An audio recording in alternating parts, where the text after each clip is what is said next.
नहीं जुड़े तो टेलीग्राम से जुड़ जाइए, क्योंकि यहाँ पे अपडेट जो भी होगा वीडियो का पीडीएफ का आपको मिलता रहेगा। जिनको अगर इसकी पीडीएफ चाहिए 7000 करंट अफेयर 2023 वाली, जहाँ पे कि आपको 70 रुपये पे करेंगे, आपको जनवरी से लेकर आपको दिसंबर तक की पीडीएफ मिलेगी। लेकिन फिलहाल अभी जनवरी से लेकर जून तक की जो अपडेट है वो मिलेगी। जैसे ही आपके उसके बाद वाली मंथ आएगा तो आपको मंथ वाइज आपको मिल जाएगा, ठीक है। फिर अब बात करते हैं 11,000 जीके जीएस स्टैटिक जीके वाले, अगर जिनको पीडीएफ चाहिए 11,000 क्वेश्चन का कलेक्शन है, 200 रुपये पे करके फ़ोनपे, पेटीएम, गूगल पे के माध्यम से इस नंबर पे कीजिएगा। यही आपका व्हाट्सअप नंबर भी है, इस पर आप पेमेंट करके स्क्रीनशॉट व्हाट्सअप कर दीजिएगा, आपको आपके व्हाट्सअप पे पीडीएफ विदिन सेकंड में मिल जाएगा। तो आइए आज के महत्वपूर्ण सवाल देखते हैं। सबसे पहले हम बात करते हैं सवाल नंबर 1 पे आते हैं, जो कि ब्याज सम्मान से। तो सवाल महत्वपूर्ण है, ध्यान रखिएगा। 2023 के बिरला फाउंडेशन द्वारा ब्याज सम्मान 2022 से किसे सम्मानित किया गया है? मोस्ट इंपॉर्टेंट क्वेश्चन है, ज्ञान चतुर्वेदी को। और इनके जो इनके उपन्यास है पागलखाना उपन्यास के लिए ये अवार्ड मिला है। दूसरा सवाल भी महत्वपूर्ण है, सरस्वती सम्मान से रिलेटेड सवाल है। 2023 में सरस्वती सम्मान 2022 से किसे सम्मानित किया गया? शिव संकड़ी को। और इनके जो उपन्यास है सूर्यवंशम उपन्यास के लिए इनका जो ये किस भाषा में लिखे हैं? तमिल भाषा में इनके ये लिखी है, ठीक है। फिर बात करते हैं साहित्य अकादमी पुरस्कार, ये भी मोस्ट इंपॉर्टेंट क्वेश्चन में से एक है, ठीक है। साहित्य अकादमी पुरस्कार 2022 से इसके अगर मैं बात करूँ हिंदी में किसको मिला है? बद्री नारायण को, तुमरी शब्द के लिए, ठीक है। वही बात करते हैं अंग्रेजी में अनुराधा राय को, all the lives we never lived के लिए, ठीक है। तो दोनों सवाल ये भी इम्पॉर्टेंट है। अब आइए एक नज़र फटाफट देखते हैं इंडेक्स से, जो 2023 की महत्वपूर्ण इंडेक्स है, ठीक है। जो महत्वपूर्ण इंडेक्स है उस पर एक नज़र डालते हैं। पहला, प्रेस फ्रीडम इंडेक्स में अगर मैं पूछ लूँ भारत की रैंक क्या है? प्रेस फ्रीडम इंडेक्स में अगर मैं पूछ लूँ भारत की रैंक क्या है, तो आपका रैंक होगा 161 होगा, ठीक है। ये भी इसके बाद जो जितने भी आपके यहाँ पे देख रहे हैं सारे के सारे महत्वपूर्ण हैं, तो ज़रूर ध्यान दीजिएगा। अगर पूछा जाए इसको जारी कौन करता है, अगर प्रेस फ्रीडम इंडेक्स को जारी कौन करता है, तो रिपोर्टर्स विदाउट बॉर्डर्स के द्वारा ये जारी होता है। रिपोर्टर्स विदाउट बॉर्डर के द्वारा ये जारी होता है। फिर बात करते हैं ग्लोबल जेंडर गैप इंडेक्स में भारत की कौन सी रैंक है? 127 है, ठीक है। और ये वर्ल्ड इकोनॉमिक जो फॉर्म है इसके द्वारा ये जारी होता है। फिर बात करते हैं वर्ल्ड हैप्पीनेस इंडेक्स की मैं बात करूँ, ठीक है। वर्ल्ड हैप्पीनेस इंडेक्स की मैं बात करूँ तो भारत की रैंक कौन सी है? 126वां रैंक है अभी, ठीक है। और इसको कौन जारी करता है? सस्टेनेबल डेवलपमेंट सॉल्यूशन आपके जो नेटवर्क है वो जारी करते हैं, ठीक है। आपके सस्टेनेबल डेवलपमेंट सॉल्यूशन नेटवर्क इसको जारी करता है। बात करते हैं ग्लोबल फायर पावर इंडेक्स में भारत की कौन सी रैंक है? 4थी रैंक है, ठीक है। पहले अगर पूछ लिया जाए पहले रैंक पर कौन है, तो आपका यूएसए है। दूसरे पे आपका है रसिया, ठीक है, दूसरे पे आपका रसिया। और तीसरे पे आपका है चाइना, ठीक है। और चौथा पे आपका हो गया भारत, जो है ग्लोबल फायर पावर इंडेक्स में इसका रैंक है, ये हो गया। फिर आगे बढ़ते सवाल पे, सवाल नंबर 4 यहाँ पे 9 पे आता है लॉजिस्टिक परफॉर्मेंस इंडेक्स में भारत की कौन सी रैंक है? 38वीं रैंक है, ठीक है। और ये किसके द्वारा जारी किया जाता है? वर्ल्ड बैंक के द्वारा जारी किया जाता है, ये भी ध्यान रखना है आपको। तो यहाँ पे आपने देखा 4 सवाल में महत्वपूर्ण क्या क्या बातें थी। प्रेस फ्रीडम इंडेक्स जारी कौन करता है? रिपोर्टर्स विदाउट बॉर्डर, ठीक है, रिपोर्टर्स विदाउट बॉर्डर। आपका ग्लोबल जेंडर गैप जो है इंडेक्स ये कौन जारी करता है? World economic form. फिर बात करते हैं यहाँ पे वर्ल्ड हैप्पीनेस इंडेक्स कौन जारी करता है? यहाँ पे सस्टेनेबल डेवलपमेंट जो आपका सॉल्यूशन नेटवर्क है वो जारी करता है। फिर बात कर रहे हैं यहाँ पे लॉजिस्टिक परफॉर्मेंस इंडेक्स कौन जारी करता है? वर्ल्ड बैंक जारी करता है। हर पेमेंट डिजिटल मिशन किसने शुरू किया है? रिजर्व बैंक ऑफ इंडिया ने शुरू किया है। वही बात करते हैं भारत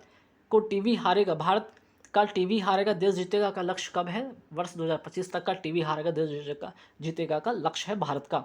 भारत ने राष्ट्रीय हरित हाइड्रोजन मिशन का लक्ष्य फिर से लक्ष्य कब तक रखा है? वर्ष 2030 तक रखा है। राइट टू साइट पॉलिसी लागू करने वाला भारत का पहला राज्य कौन सा बन गया? राजस्थान बन गया है। वही बात करते हैं राइट टू हेल्थ पॉलिसी लागू करने वाला भारत का पहला राज्य कौन सा होगा? ये भी आपका राजस्थान है। तो right to sight, right to health दोनों कहाँ का है? राजस्थान का है। बात करते हैं पंचामृत योजना कहाँ का है? उत्तर प्रदेश का है। गन्ने के उत्पादन के बढ़ावा के लिए ये योजना शुरू किया गया है। बात करते हैं नव भारत साक्षरता अभियान की अवधि क्या है? वर्ष 2022 से 27, 5 वर्ष के लिए। मोस्ट इंपॉर्टेंट क्वेश्चन, ध्यान रखिएगा, ठीक है। फिर बात करते हैं हाल ही में स्कूल चले अभियान कहाँ शुरू किया गया? श्रावस्ती उत्तर प्रदेश में। पीएम प्रणाम योजना जो है किससे संबंधित है? तो भूमि प्रदूषण को कम करना इसका उद्देश्य है। पथश्री राजश्री प्रोजेक्ट कहाँ शुरू किया गया? पश्चिम बंगाल में, ठीक है। बात करते हैं हाल ही में न्यू इंडिया लिटरेसी प्रोग्राम को किस अवधि के लिए प्रारंभ किया गया? ये भी मोस्ट इंपॉर्टेंट क्वेश्चन है, 5 वर्षों के लिए, जो वर्ष 2022 से लेकर वर्ष 2026-27 तक के लिए ये योजना शुरू रहेगी। और ये जो प्रोग्राम जारी रहेगा और ये 15 वर्ष या उससे ऊपर के जो निरक्षर लोग हैं उनको साक्षर करना इसका उद्देश्य है। हाल ही में झील विकास कार्यक्रम कहाँ शुरू हुआ है? तेलंगाना में। प्रोजेक्ट एलोड़ा, मोस्ट इंपॉर्टेंट क्वेश्चन है। प्रोजेक्ट एलोड़ा की मैं बात करूँ, इसका ये है क्या एक्चुअली में? तो भारत के दुर्लभ जो स्थानीय भाषा को प्रमोट करना इसका उद्देश्य है डिजिटल दुनिया में। और किसने शुरू किया? माइक्रोसॉफ्ट ने शुरू किया। अब आइए स्पोर्ट्स से महत्वपूर्ण सवाल देखते हैं फटाफट एक नज़र में। पहला सवाल यहाँ पे देखते हैं स्पोर्ट्स से। जूनियर कबड्डी विश्व चैंपियनशिप 2023 का विजेता कौन बना? भारत बना। किसको हराकर? ईरान को हराकर। जूनियर कबड्डी विश्व चैंपियनशिप 2023 का विजेता भारत। आईसीसी पुरुष, ठीक है, आईसीसी पुरुष T20 वर्ल्ड कप 2022 का विजेता कौन था? इंग्लैंड था। किसको हराकर? पाकिस्तान को हराकर। अगर सवाल ये आ जाए कि ठीक है ये तो हो गया पुरुष वाला, महिला वाला बताइए। आईसीसी महिला T20 वर्ल्ड कप 2023 का विजेता कौन रहा? ऑस्ट्रेलिया रहा। किसको हराकर? दक्षिण अफ्रीका को हराकर। हाल ही में दिवंगत हुए सलीम दुर्रानी का संबंध किस खेल से है? तो स्पोर्ट्स क्रिकेट से है। और ये क्या थे? ऑलराउंडर जो क्रिकेटर थे, ये भी ध्यान रखिएगा। फिर बात करते हैं 36वीं राष्ट्रीय खेल 2022 का आयोजन कहाँ हुआ? गुजरात में हुआ। शुभंकर था सावज। योगासन में गोल्ड जीतने वाली हैं पूजा पटेल। बेस्ट स्टेट का अवार्ड इसमें मिला है महाराष्ट्र को। 37वां जो राष्ट्रीय खेल कहाँ होगा? गोवा में। और 38वां राष्ट्रीय खेल होगा उत्तराखंड में। बात करते हैं मियामी ओपन टेनिस टूर्नामेंट 2023 का विजेता पुरुष एकल कौन है? डेनियल मेदवेदेव, रूस के ये खिलाड़ी हैं। महिला एकल विजेता हैं पेट्रा क्यूतोवा, जो कि चेक गणराज्य की हैं। बात करते हैं मैड्रिड स्पेन मास्टर टूर्नामेंट जो बैडमिंटन का खिताब है, किसने जीता? महिला एकल विजेता कौन है? मरिस्का, इंडोनेशिया की है। इसमें उप विजेता कौन है? पीवी सिंधु, इसलिए इंपॉर्टेंट बन जाता है। पीवी सिंधु इसमें उप विजेता है। पुरुष एकल विजेता कौन है? निशिमातो, जापान के हैं। ये भी ध्यान रखिएगा। चलिए नेक्स्ट सवाल पे आते हैं कि 26वां अखिल भारतीय वन खेलकूद प्रतियोगिता 2023 कहाँ हुआ? पंचकुला हरियाणा में हुआ। पहले स्थान पर रहा इसमें छत्तीसगढ़। 26वां अखिल भारतीय वन खेलकूद प्रतियोगिता 2023 पंचकुला हरियाणा, पहले स्थान पर छत्तीसगढ़। अंतर्राष्ट्रीय खेल दिवस कब मनाया जाता है? 6 अप्रैल को मनाया जाता है, याद रखिएगा। अगर पूछा जाए 2023 की थीम क्या? Scoring for people and planets का थीम है। राष्ट्रीय खेल दिवस कब मनाया जाता है? 29 अगस्त को मनाया जाता है। हाल ही में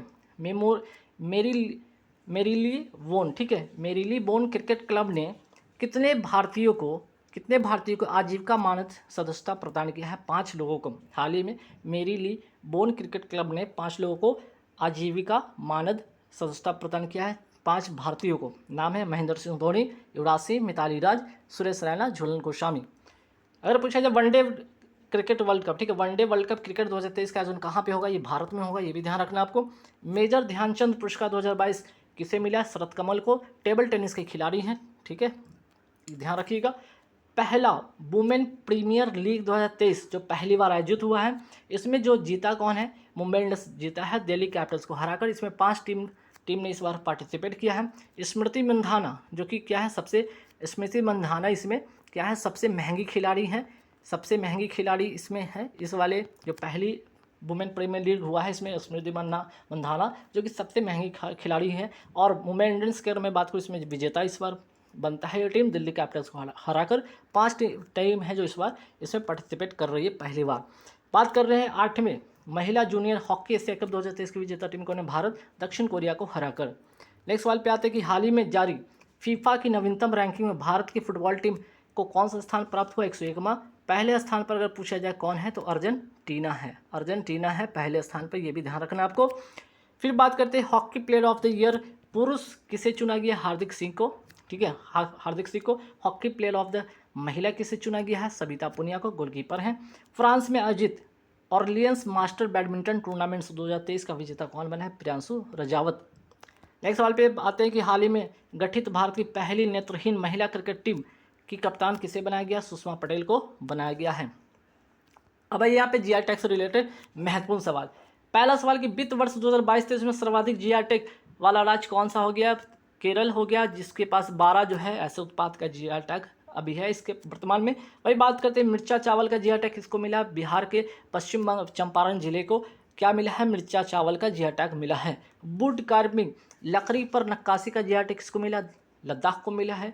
तेंदुर रेड ग्राम का जीआई टैग किसको मिला? तेलंगाना को मिला है। त से तेंदुर, त से तेलंगाना, ट्रिक से याद रखिएगा। गमोचा जीआई टैग किसे मिला है? असम को मिला है।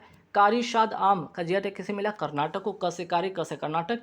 नागरी दुबराज चावल का जीआई टैग किसको मिला है? छत्तीसगढ़ को। सुंदर रजा आम का जीआई टैग किसे मिला है? मध्य प्रदेश का रीवा जिला को। अगर पूछा जाए जो आपका जीआई टैग है ये कितने वर्षों के लिए के लिए मिलता है, 10 वर्ष के लिए जीआई टैग मिलता है, ये भी आपको ध्यान रखना है। 1919 का ये अधिनियम, 1999 का ये अधिनियम है, ये भी आपको ध्यान रखना है। चलिए बात करते हैं जीआई टैग कितने वर्षों के लिए मिलता है, अभी मैंने बताया 10 वर्षों के लिए मिलता है। अब आइए महत्वपूर्ण ऑपरेशन 2023, भारत के द्वारा जो ऑपरेशन चलाया गया, पहला ऑपरेशन करुणा हाल ही में कहाँ चलाया गया, म्यांमार में चलाया गया। म्यांमार में आए मोचा चक्रवात से प्रभावित लोगों की सहायता करने के लिए यह अभियान चलाया गया था। अगर पूछा जाए ये मोचा चक्रवात का नामकरण किसने दिया है, कौन सा देश ने दिया है, यमन देश ने दिया है। दूसरा आते हैं ऑपरेशन कावेरी, अभी हाल ही में कहाँ चलाया गया, सूडान में चलाया गया। वहाँ जो युद्ध हुए, जो गृह युद्ध हुए, वहाँ फंसे भारतीयों को बाहर निकालने के लिए। फिर बात करते हैं ऑपरेशन कस, देखिए यहाँ पे करुणा है, कावेरी, करुणा चक्रवात वाला, कावेरी सूडान में आए जो युद्ध हुआ था वहाँ पे, ठीक है। ऑपरेशन दोस्त, देखिए तुर्की सीरिया में जो भूकंप अभी हाल ही में आया था, वहाँ पे प्रभावित लोगों को सहायता करने के लिए क्या चलाया गया, ऑपरेशन दोस्त चलाया गया।